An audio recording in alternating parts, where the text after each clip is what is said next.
Alain Holidays vous fait voyager avec Breton d'ailleurs.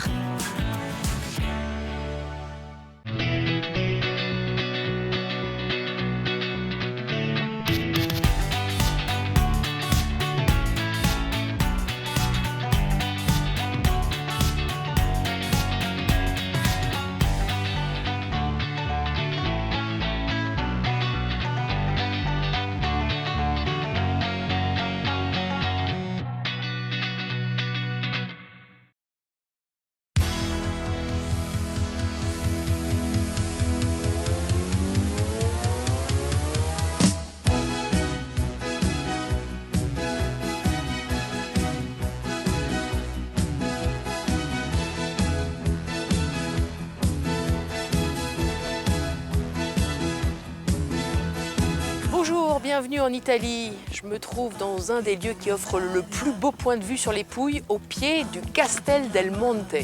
Un château du XIIIe siècle, octogonal, c'était très rare. Donc l'usage est toujours resté mystérieux, on n'a jamais vraiment su ce qui se passait ici.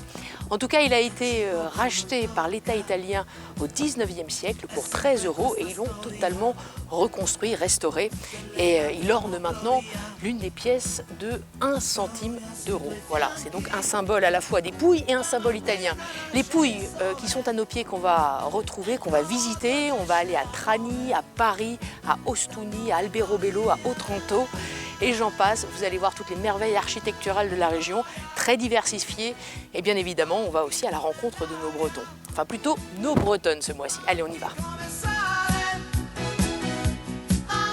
On laisse donc derrière nous cette œuvre étonnante léguée par Frédéric II, l'empereur du Saint-Empire romain germanique, qui inspira beaucoup de cinéastes férus d'ésotérisme.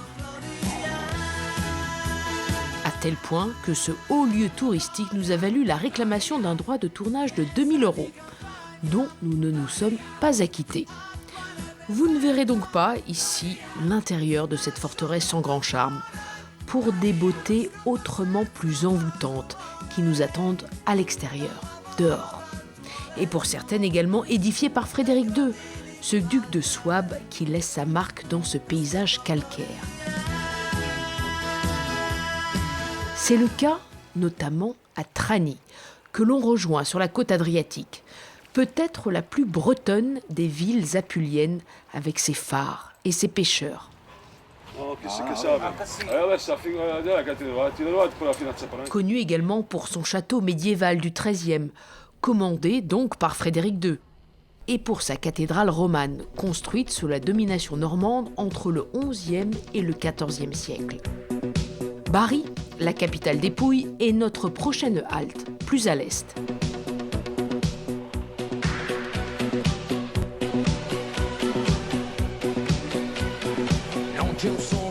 Elle aussi est célèbre pour son château et pour sa cathédrale de style roman, mais surtout pour sa basilique Saint-Nicolas. Un lieu incontournable pour les touristes russes et pour Vladimir Poutine lui-même qui offrit cette statue du saint à la ville en 2003.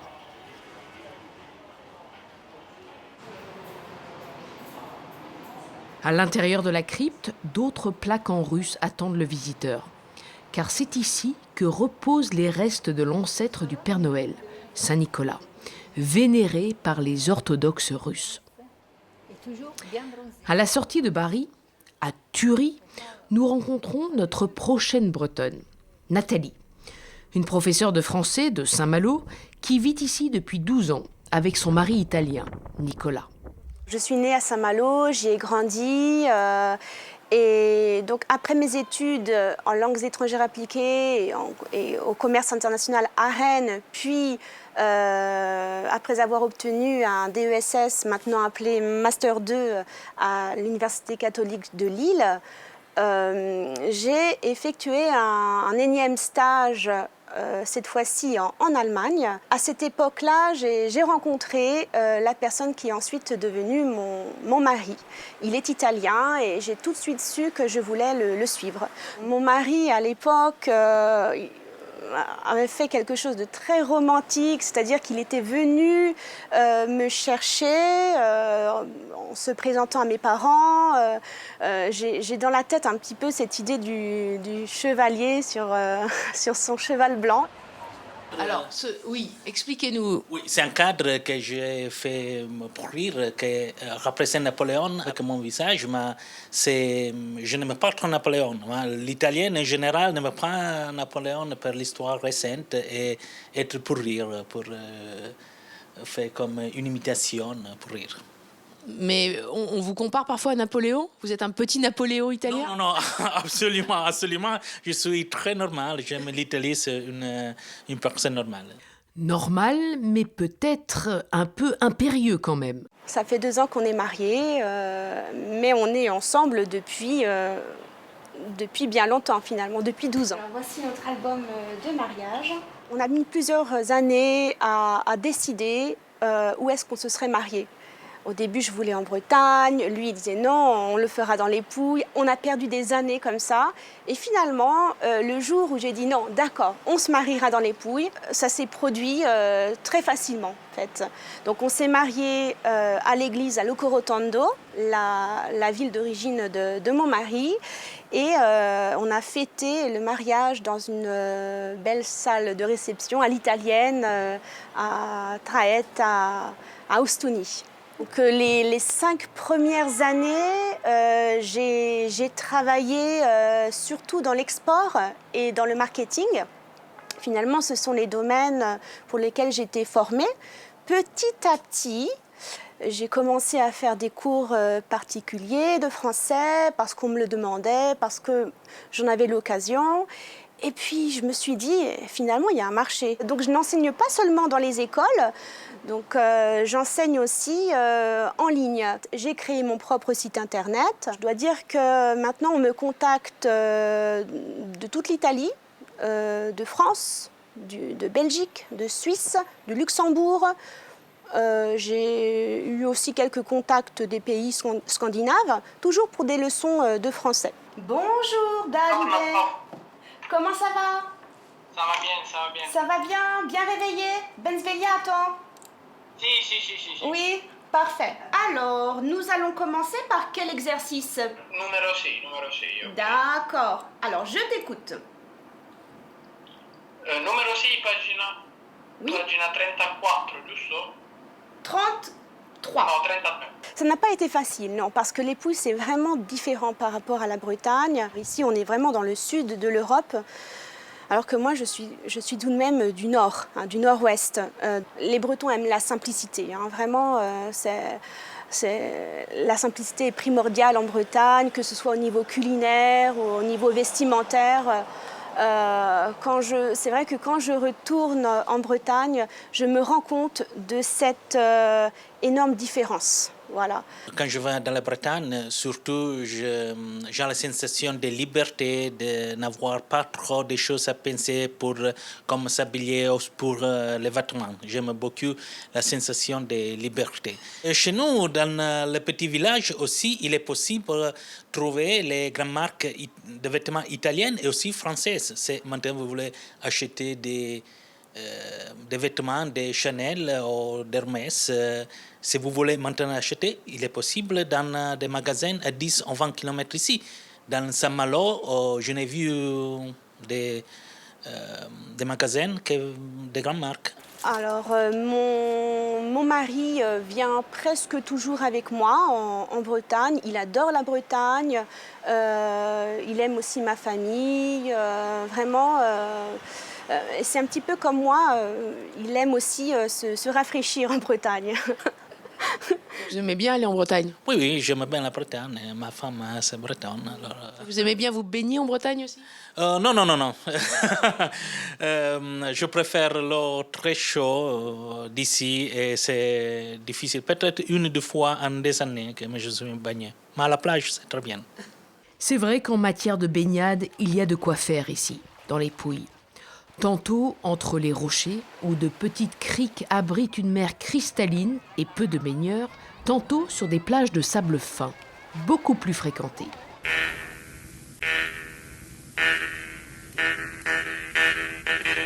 Plus loin, l'atmosphère devient plus bucolique, entre oliviers séculiers, vignes et bois de chêne vert.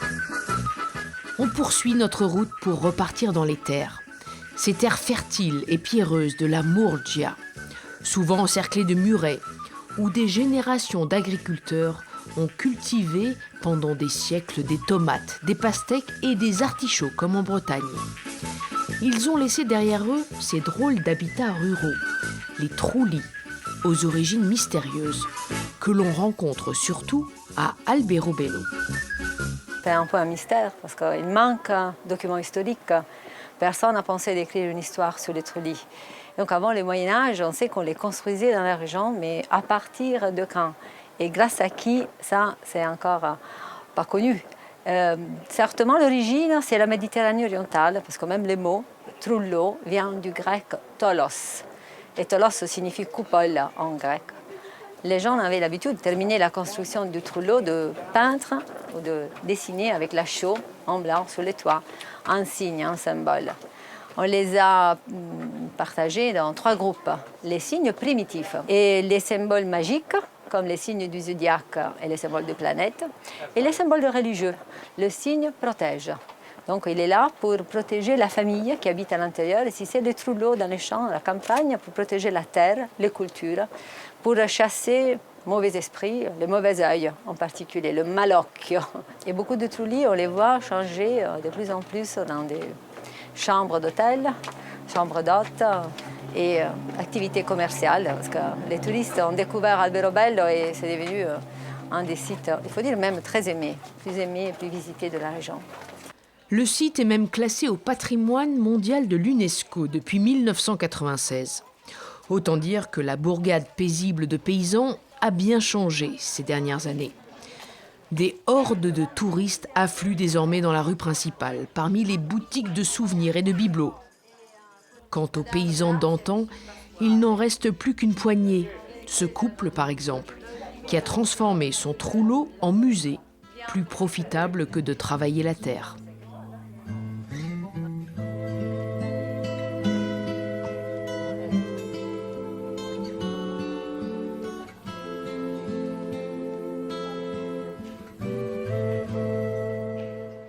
Après avoir traversé Ostuni, la ville blanche, on poursuit notre descente vers l'est, direction Lecce, la plus baroque des villes apuliennes. Elle est d'ailleurs surnommée la Florence du Sud, pour ses somptueux palais du XVIe et du XVIIe siècle. Et pour ses très nombreuses églises. Elles sont 43 au total, dont une cathédrale au style parfois très chargé. Chargé de monde aussi, puisque l'édifice accueillait lors de notre passage tous les prêtres de la ville à l'occasion de la fête du saint patron de Lecce, saint Horace. Des prêtres très jeunes en tout cas, à croire que la crise des vocations ne touche pas l'Église catholique romaine en Italie. Outre le baroque, Lecce est aussi la ville des statues en papier mâché, la cartapesta, une institution ici, tout comme la puccia, le pain de Lecce, qui ressemble à une pizza. La pizza, la vraie, l'authentique, elle vient de Naples, l'ancienne capitale du royaume auquel appartenait Lecce jusqu'au XIXe siècle. Voici d'ailleurs la porte de Naples. Lecce, elle, est la porte d'entrée du Salento, la province la plus méridionale d'Italie, le talon de la botte. Nous sommes ici dans le Finistère italien. Parmi les villes emblématiques de cette sous-région, Otrante est la plus orientale. Même si elle porte les traces de ses multiples envahisseurs, Messapiens, Grecs, Romains, Byzantins, Normands, Souabes et Aragonais, ce sont les Turcs qui ont marqué Otrante le plus durablement et le plus tragiquement. Ils prirent la ville d'assaut en 1480 et massacrèrent au moins 800 personnes.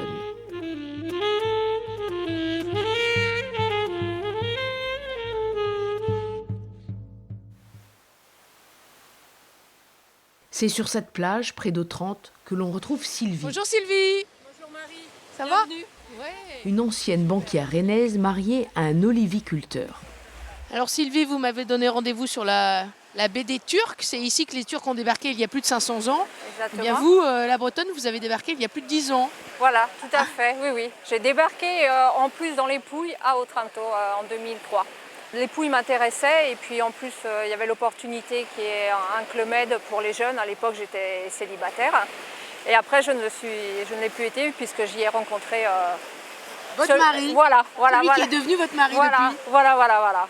Et après divers été passé ici, j'ai appris à connaître la région, les modes de vie, la famille, les amis et j'ai décidé de changer de vie, de lâcher Paris parce que je suis passée de Rennes à la région parisienne pour le travail et de venir vivre ici. Vous disiez, j'ai donc changé de vie. Qu'est-ce que vous faisiez avant et qu'est-ce que vous faites maintenant? Alors pendant 15 ans, j'ai travaillé dans une banque à la Défense, donc au milieu du béton. Et maintenant, je travaille dans une entreprise qui fabrique des canapés, mais qui, faisant 90% du chiffre d'affaires avec l'étranger, avait besoin de personnes qui parlaient français, parce qu'on a des clients en France, anglais aussi, puisque je parle aussi anglais. Et une partie de mon expérience bancaire sert aussi, puisque je m'occupe du service des crédits avec les clients. Et voilà. Vous parliez italien avant? Non, j'ai commencé à étudier avec la méthode Assimil toute seule et puis j'ai vite compris qu'il y avait des limites parce que personne ne me corrigeait. Et quand j'ai vraiment eu le projet de venir m'installer dans les Pouilles, par l'intermédiaire de la Chambre de commerce italienne à Paris, j'ai suivi une année de cours en italien économique et commercial qui m'a beaucoup aidée. Mais l'arrivée de toute façon est difficile au niveau de la langue parce qu'il faut savoir que dans le Salento, certainement la même chose que dans la région de Bari où j'habite habituellement, chaque petite commune a son dialecte, son patois. Donc en famille, le dimanche, les premiers repas, au début parlaient en italien et la tablée de 20 personnes, à la fin parlent en dialecte. Et des moments de solitude énormes, mais bon, au fil des années. Mais le travail m'a beaucoup aidé pour améliorer mon italien. Qu'est-ce qui vous plaît le plus ici dans les Pouilles? Le temps peut-être, la météo? C'est sûr que par rapport à la Bretagne, mais bon, les dernières années, il y a certaines périodes où il fait plus chaud en Bretagne qu'ici. Dans le style de vie plus tranquille, pas le stress de la vie parisienne en ce qui me concerne. On mange bien aussi, c'est quelque chose que dans les Pouilles en commun avec les Français, c'est le plaisir de la table. Bonne nourriture, bon vin et en profiter en famille ou entre amis. Il vous manque quand même des petites choses bretonnes, non? En gastronomie bretonne? Oui, certains. Bon, ici, il y a des fruits de mer, mais beaucoup mangent des fruits de mer crus en Bretagne, à part les huîtres. Les huîtres me manquent, ici il y en a, mais c'est pas la cancalaise. Les araignées, certains fruits de mer qu'on retrouve qu'en Bretagne. Les crêpes aussi, parce qu'ici, j'en ai pas encore mangé une digne de ce nom. Non. Est-ce qu'il y a des points communs? Peut-être l'esprit aventuriers, je ne sais pas. Non, ils sont très traditionnalistes, très attachés à leur terre, à leur nourriture. Et je trouve que les Bretons... Je crois qu'il y a votre mari juste derrière qui passe. Venez, j'ai une petite question à vous poser. On parle justement des points communs et des différences entre les Bretons et les habitants des Pouilles.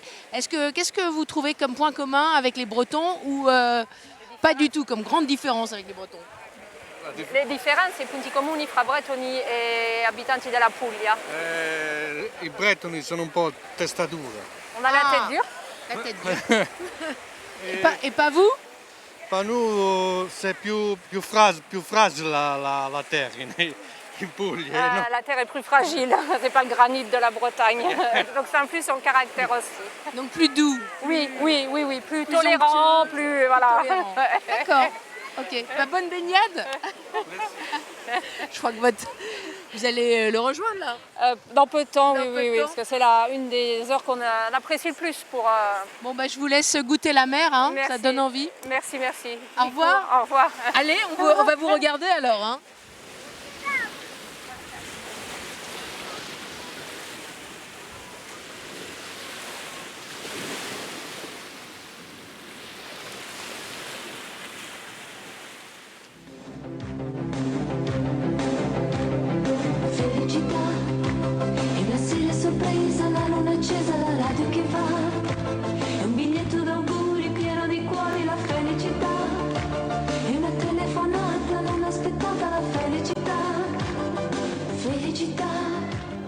remonte vers l'ouest pour finir. Direction la Basilicate, une région accolée aux Pouilles, la plus pauvre d'Italie. Pauvre certes, mais avec des points de vue à couper le souffle. Voici Matera, la capitale de la province.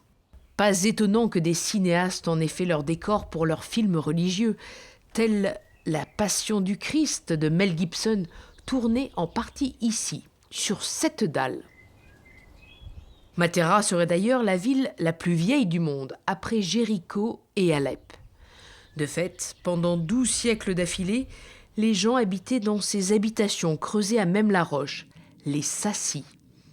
Un habitat souvent très rudimentaire et peu hygiénique, qui valut à la ville le terme péjoratif de honte nationale, jusqu'à l'évacuation finale de la population en 1968. Depuis, ces maisons troglodytiques reprennent vie, tantôt transformées en hôtels ou en musées. À voir absolument, tout comme ces églises rupestres aux fresques murales richement décorées et bien conservées.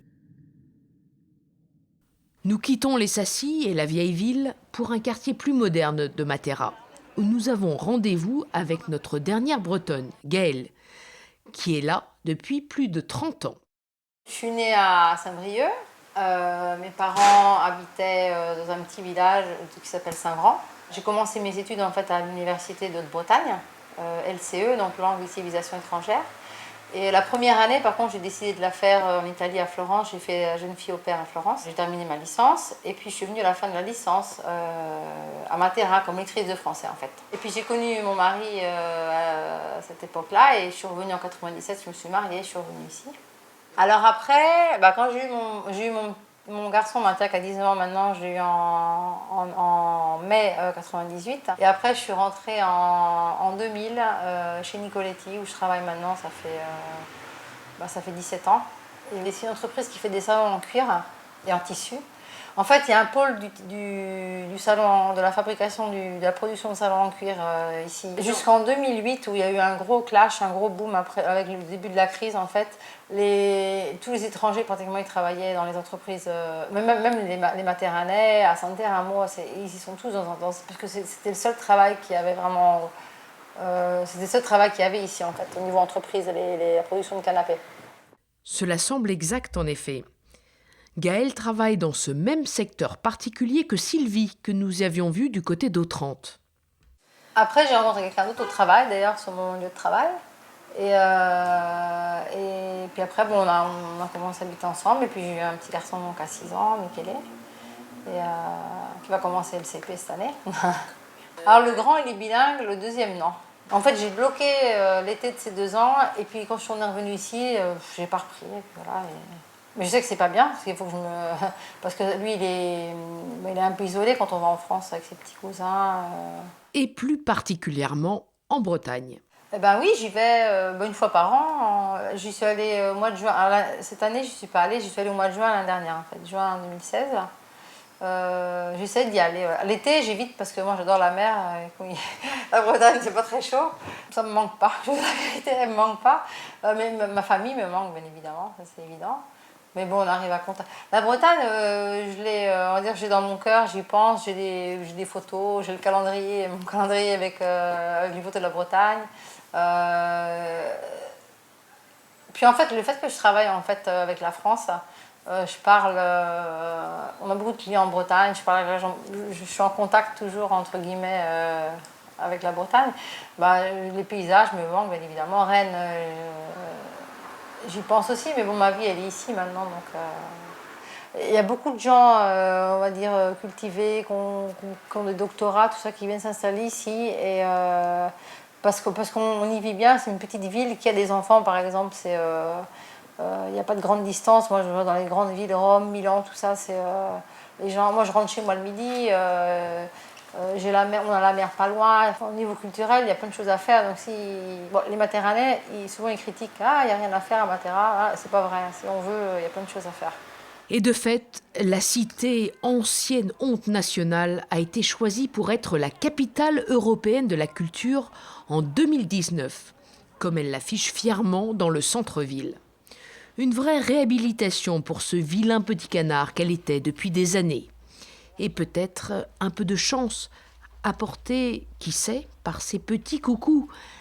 Car ces sifflets en forme d'oiseau, spécialité des Pouilles et de la Basilicate, sont des porte-bonheur ici.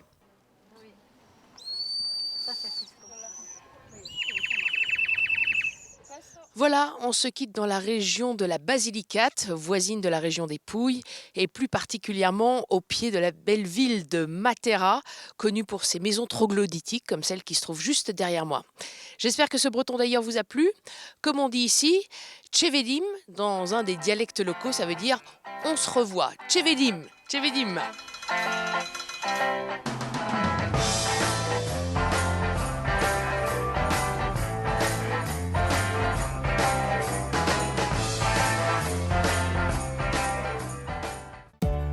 Salin Holidays vous a fait voyager avec Breton d'ailleurs.